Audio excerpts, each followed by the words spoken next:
Hey guys, welcome to video 3. Today we're targeting the core body. Common misconception with the core body is we think it's just our abs. We think it's just these aesthetic six-pack abs, when really the core body is like an inner tube. So it moves from top to bottom, side to side, as well as front to back. I believe that a strong yoga practice starts with the core. It's also the hardest and can be the most challenging. So stay with it and continue to revisit these exercises so that you can get stronger and more confident overall in your practice. We're gonna start in Navasana pose, so when you're ready, meet me on the mat.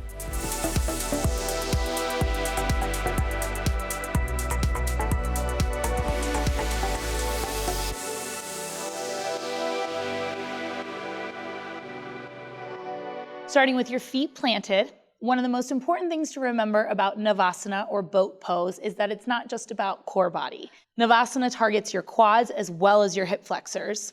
A lot of people have weak hip flexors because we don't do a lot of exercises to strengthen them. So this is a great way to target the entire core body as well as the hip flexors and down into the legs.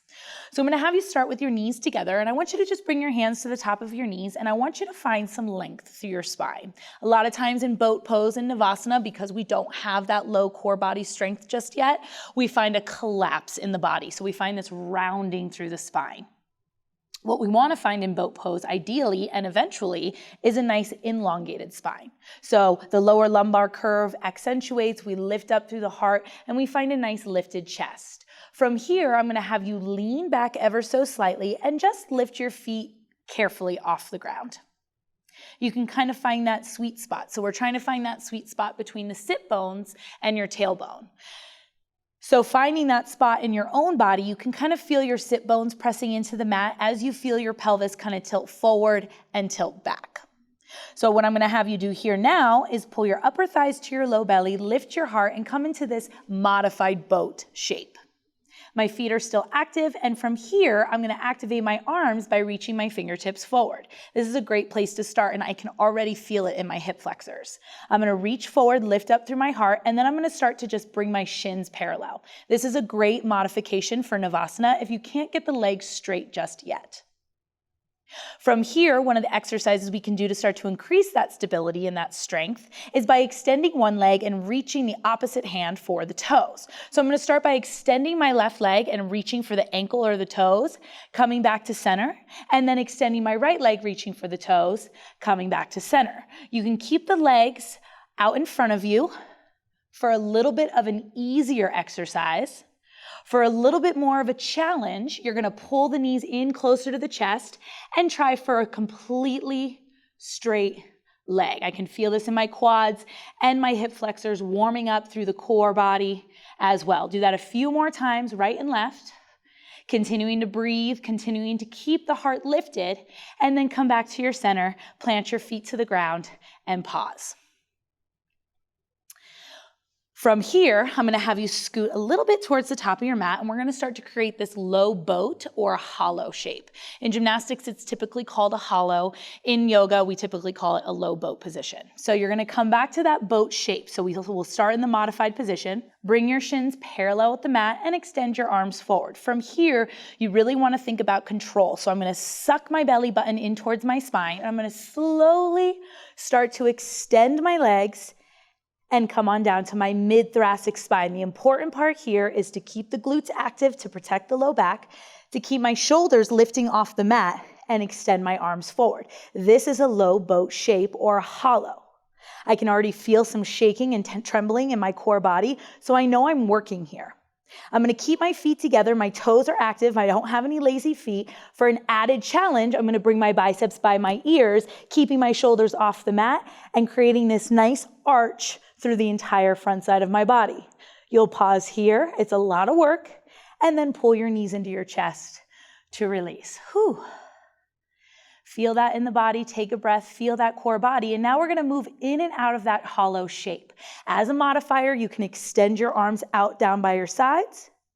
For an added challenge, you extend the arms overhead, biceps by your ears, and rather than closing off the throat, remember it's important to keep the gaze up to create that line of energy. So we'll just move in and out of that a few times, crunching into that tiny ball. Notice how I keep my shoulders lifted and I continue to activate the core, keeping everything in towards the midline. One more time here. Pause and isolate the movement. Hold, feel that work, and then pull your knees into your chest. Give yourself a nice little hug, rock side to side to release that low back. Take a breath in, and you're just gonna gain some momentum and rock yourself up to a seat. By now, you should be feeling some heat in your core. The core body is something that's very challenging to progress at. It doesn't come overnight. It's definitely an everyday thing that you have to put work into. But again, the more work you put into the core body, the more stable and effective your practice is gonna be, and really any form of movement you decide to do. From here, we're gonna move into a plank position. So I'm gonna have you cross your ankles, and you're gonna plant your palms, and you can start in a tabletop position, just to get the alignment with the shoulders stacked over the wrists. Now today I'm going to be teaching plank a little bit differently, just to bring some awareness to certain parts of the body where I see most risk for injury or I see common misalignment. So what I want to start is I want to bring my hands right underneath my shoulders, and I want to be active through my fingertips. A lot of people like to go into plank with their fingertips closed or just weak fingers. We want to have some nice active hands. This allows pressure to come out of the base of the hand and out of the wrist and travel up into the arms for a nice, safe, solid structure. So from here, I'm going to activate my arms. Now, most common misconception in plank pose I see is a collapse in the shoulder blades. So you can see how I kind of drop into my shoulders and my shoulder blades, and there's no energy in my belly, there's no energy in my shoulders, and I'm at risk for a lot of injuries here. So what I'm going to do is I'm going to start to push into the heels of my hands, and I'm going to actively pull my shoulder blades away. So you almost want to think cat through the spine, finding that kind of cat shape, that rounded spine. Now you're going to keep that action. You notice there's a hollowing out of my chest, and I'm just going to walk my knees back and take it back to plank. So you can see my hips are a little bit lifted. I want my hips in line with my shoulders because the other misalignment I see too often in class is a dip in the low back. So there's this release of the hips and there's a crunch in the lower lumbar spine, creating risk for injury and causing even more back pain. So what I want to do is I want to think about tucking my pelvis. So finding that tilt in my pelvis, lifting up through my hips, and then from here I can extend my arms forward and I can kind of drop in to the pose without collapsing in the pose. So see the difference between this as opposed to this. From here, my belly's pulling in and up, and not only is my core active, but my legs are active as well. Pause here for a breath. Feel that shaking and that strength, and then go ahead and drop down to your knees. Take a break here. Shift out of the hands, and then we're going to come back to this plank shape, and we're going to practice with a little plank spinal balance. You come back to the plank so the feet are about inner hip width distance apart, and from here I'm going to have you take your feet wide. So almost to the edges of the mat, and you can look back and kind of set up your feet, and you're really going to stay active through the legs. What I don't want to see is a twisting in the pelvis. So if you find yourself twisting too much in the pelvis, I want you to come back to this shape, and we'll go back to the modifications I'm going to offer you. So from here, I want you to lift the back of your head and find this nice strong plank, and you're going to start by shifting the weight into your right hand, really locking into that right shoulder, and you're just going to extend your left arm forward. You'll pause, feel that engagement, come back to center, and you'll switch sides. So the feet are there for foundation. You're going to shift slightly into the left hand, reach your right arm forward, and come back to center. You can stay with that, or adding on, you'll start by lifting the back heel. So I'm just elevating that right foot a couple inches off the mat, feeling my entire core body engage, release, and switch sides. Left heel lifts, I hold, staying active through both legs. I release and I come back to that wide-legged plank. Now we're going to add on for a full expression, which is the spinal balance portion. So I'm going to root down, really press into my hands. I'm going to lift my right foot, and I'm going to start to reach my left arm forward. Pause here, very challenging to keep that midline. Come back to center, and you'll just switch. Elevate the left heel, lean left slightly, and start to reach that right arm towards the front of the room. Notice how I kind of teeter, find my midline, come back to center, release, and then I'll bring my feet together for a traditional plank pose. Pause here, and then you just release by dropping down to your knees, bringing the tops of your feet flat, sit your hips to your heels, and you can pause here for a moment. That's a lot of work. Not only are we targeting the core, we're targeting the shoulders and really the entire body. Moving on, we're going to come into a down dog shape. So Shifting forward, send your hips high to the sky, come into that downward facing dog, kind of pedal out the heels here, and we're gonna move into some down dog crunches. So I really want you to root down through the tops of your hands, down into the finger pads, let your heart and your forehead melt. Take a breath here, feel that heat and that energy we've already built in the core body. And from here, you're just gonna extend your right leg to the sky. From here, I really want you to flex your foot. So by flexing the foot, you're activating the front of the leg, so you're activating your quadricep. And you're gonna shift forward to a three-legged plank, keeping my hips kind of in line with my shoulders. Now, rather than shifting, I'm gonna spin my right toes, and I'm just gonna bring my legs straight out to the side, activating the obliques, and then bring it back to the midline. 2 more times, bringing it out to the side, coming back to the midline, and 1 more time, coming out to the side, coming back to the midline. You can also do this with a bent knee, bringing the knee out to the side, coming back to the midline, out to the side, back to the midline. Adding on to that, come back to that three-legged dog, reach the right leg high. Now we're gonna put all the puzzle pieces together. So as I shift my shoulders over my wrists, I'm gonna bring that right leg straight out to the side, gaze forward, come back to center. 2 more times, shift forward, gaze forward, bring those toes out to the side, come back to center. 1 more time, shift forward, now hold. This is a great prep pose for hurdler arm balance. Extend the right leg up to the sky, pause, release, and we'll just switch sides. Pressing into that right heel, releasing that heat, releasing that tension, melt the heart, melt the forehead, stretch. Come back to your center as you inhale, reach that left leg high. Flex the foot, activate the front of the leg. Shift forward to that three-legged plank, my shoulders stack over my wrists, and then I extend that leg out to the side, coming back to center. 2 more times, out to the side. Keep those arms strong, belly braced. 1 more time, out to the side, back to center, shifting back into that three-legged dog, and then putting all the puzzle pieces together once again. As I shift forward, I bring that leg straight out, come back to center. Notice my whole body working together to create this shape. 1 more time, everything comes out to the side. You hold, you pause, you isolate. Come back to your center and release downward facing dog. Pause here for a few breaths. Let that settle, let that energy absorb. And moving into our final part of the core body, shift forward to a high plank, and you're gonna just lower down all the way to your belly. So I'm gonna pause here in Sphinx pose, elbows right underneath my shoulders, my fingertips spread wide. This is great prep work for forearm plank as well. From here, we're really gonna be targeting the lower lumbar and the mid-thoracic spine. So really working those tiny little spinal muscles that help to create back bends, that help keep us safe when we're sitting at a desk all day or driving around in a car. All of these exercises are going to create a safer and more effective spine.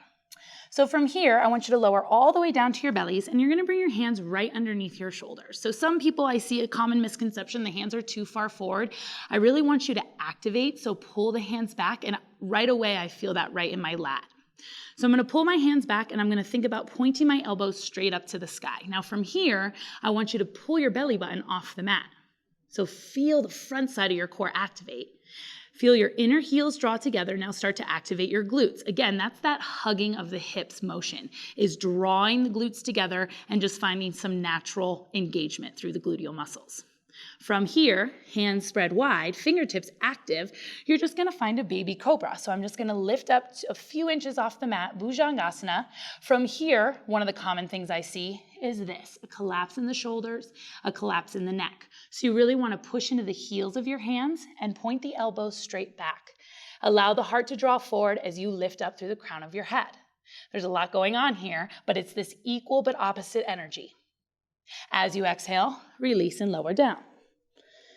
Good, let's do that 2 more times. Keeping the feet and the inner heels hugging together as you inhale, rise up. Take a breath, feel that stretch. As you exhale, release. Keep the belly braced and engaged. 1 more time, peel your chest off the mat. Lift up through the heart space and release. Beautiful work. From here, I want you to extend your arms out in front of you. So we're creating almost this Superman shape. So I want you to bring your palms down, fingertips spread wide once again. Tops of the feet are flat. So from here, I want you to bend your right knee, pull your heel in towards your glute, also activating the hamstring.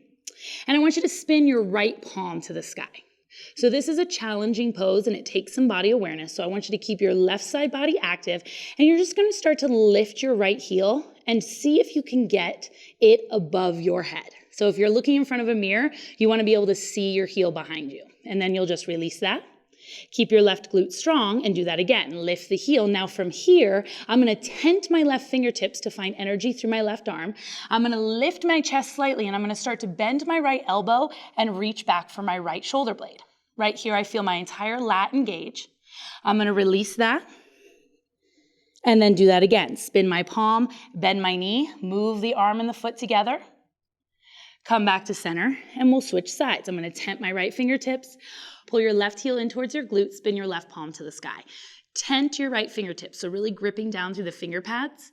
You're going to lift that left heel up and start to reach up and back for that left shoulder blade. Come back to your center release. And we'll do that 2 more times. Putting all the puzzle pieces together, spinning the palm, lifting the thigh, lifting the arm. Come back to center. And 1 more time. Reach up, reach back. And come back to center. That should be very challenging. Coming back to your center, bring your feet together, root down through the tops of the feet, and working the entire back side of the body. I'm going to have you lift up onto your finger pads. From here, extend your arms all the way forward. Start to lift your heels and come into this Superman or back hollow shape. From here, I want you to spin the palms down to the ground, and we're just going to bring some awareness to the shoulder blades. So bend your elbows, draw your elbows together, and then extend the arms forward, palms face down. Keep your chest lifted, keep your heels lifted as you move into these lat pull downs. Pull the elbows back, extend forward, and we'll do that 1 more time. Elbows back, lift up, extend forward, hold that, feel that back side of the body, and then slowly, gently release. From here, you'll press yourself up to a seat. And to counter these core exercises, we're just going to come into a seated twist. It's important to twist and rinse the spine as well as the core body just to find a release in that tension. And once again, just bringing some awareness to the core body. So starting with the right heel and crossed in front of the left, sit up tall. You're going to tent your right fingertips behind the base of your pelvis and kind of roll that right shoulder onto your back. Take your left hand across to the outside of the right knee and just find a nice gentle twist. Rather than twisting in a rounded spine, we really want to activate the front and the back side of the core to create that nice long twist, releasing any tension in that core body. And then we'll just gently flow to the other side, keeping the core engaged and the belly braced. Find the twist through the mid-spine rather than the pelvis. Tenting those left fingertips behind you, your right hand comes to the outside of the left knee and rising out of the waist, find a nice gentle twist to release. Inhale to lengthen, and exhale, twist a little bit deeper. From here, you can come back to your center and just pause. Remember that this is a practice and that these core exercises are a progression. I recommend that you revisit this video 3 or 4 times a week to really keep the core body going, really exercising both the front and back side of the core to keep your body safe, to keep your spine safe. When you're ready, we'll meet you back here on the mat for our next video.